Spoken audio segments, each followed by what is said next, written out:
जय सच्चिदानंद। हरिओम हरिओम हरिओम। ज्ञानी मनुष्य ने हमेशा संगत के बारे में सजग रहना चाहिए।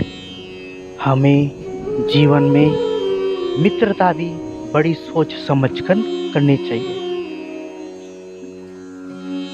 महाभारत की कथाओं में जब कृष्ण और सुदामा की दोस्ती हुई थी, जब कृष्ण और सुदामा की दोस्ती हुई थी, दोनों एक दूसरे के बहुत करीबी सखा थे। कृष्ण और सुदामा की जो मैत्री है, कृष्ण और सुदामा की जो दोस्ती है, वो जगत में अमर है। तो सुदामा भगवान श्री कृष्ण को कहते हैं कि मनुष्य ने हमेशा मैत्री या दोस्ती बहुत सोच समझ कर करनी चाहिए। अगर तुम किसी भी मित्र की मित्रता अगर तुम निभा सकते हो, तभी उसी से मित्रता करनी चाहिए। अगर तुम मित्रता नहीं निभा सकते हो, मित्रता का भी बहुत बड़ा दायित्व होता है।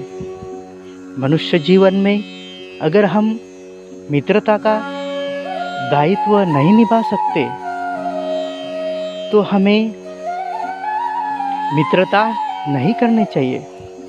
ऐसे मनुष्य से हमें मित्रता नहीं करनी चाहिए।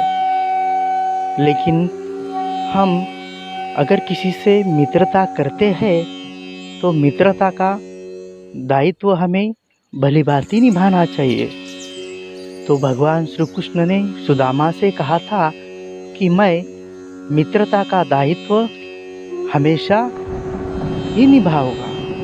जो मेरा मित्र के संबंध में जो मेरा कर्तव्य रहेगा, उसे मैं हमेशा ही निभाऊंगा, चाहे परिस्थितियां अनुकूल हो या प्रतिकूल हो। और आप जानते हैं कि भगवान श्री कृष्ण ने सुदामा की मित्रता भली भांति निभाई थी। इसीलिए हमें मित्रता करते समय बहुत ही सावधान रहना चाहिए, क्योंकि जैसा संग रहेगा वैसा ही रंग लगेगा। अगर तुम अच्छे मित्रों में रहते हो, तो तुम्हें अच्छा ही संग लगना है। लेकिन अगर तुम गलत मित्रों से मैत्री करते हो, तो तुम्हें गलत रंग लगना ही है। इसलिए जो सत्कर्मी मनुष्य है और जिन मनुष्यों में सात्विक गुणों का वास है, ऐसे शुद्ध चारित्र्य वाले मनुष्य से ही मैत्री करनी चाहिए। ऐसे शुद्ध विचारों वाले मनुष्य से ही मित्रता करनी चाहिए। मित्रता हमेशा निस्वार्थ होना चाहिए। निस्वार्थ भावना से की हुई मित्रता हमेशा ही काम आती है। भगवान श्री कृष्ण और सुदामा की मित्रता ही निस्वार्थ मित्रता थी। महाभारत के कथा में अगर हम कृष्ण और अर्जुन की बात करें, अर्जुन ने भगवान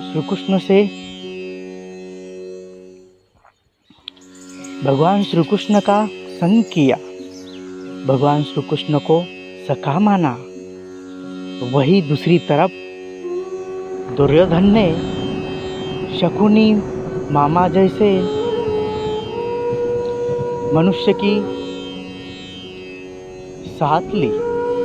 ऐसे शकुनी मामा जैसे मनुष्य की मित्रता की और उन्हीं के रंग में रंग गया। परिणामतः उसकी परिणति महाभारत जैसे महाभयंकर युद्ध में हुई, क्योंकि अर्जुन को भगवान श्री कृष्ण गुरु की तरह मार्गदर्शन करते थे। उसी तरफ शकुनी मामा दुर्योधन को कुमार्गों से परिचित कराते थे। इसीलिए संगत का हमेशा मनुष्य जीवन में बहुत बड़ा संयोग रहता है। तुम जैसे संगत करोगे वैसा ही रंग तुम्हें लगता जाएगा। इसीलिए सद्विचार वाले अच्छे मनुष्यों की संगत करें और जिन्हें भगवान के नामस्मरण में रुचि है और जिन मनुष्यों को अच्छे कर्मों में रुचि है, जो मनुष्य मेहनती है और सात्विक गुणों से परिपूर्ण है, ऐसे सत्कर्मी मनुष्य से मित्रता हमेशा ही फायदेमंद होती है। इसलिए मित्रता हमेशा अच्छे मित्रों से ही करनी चाहिए।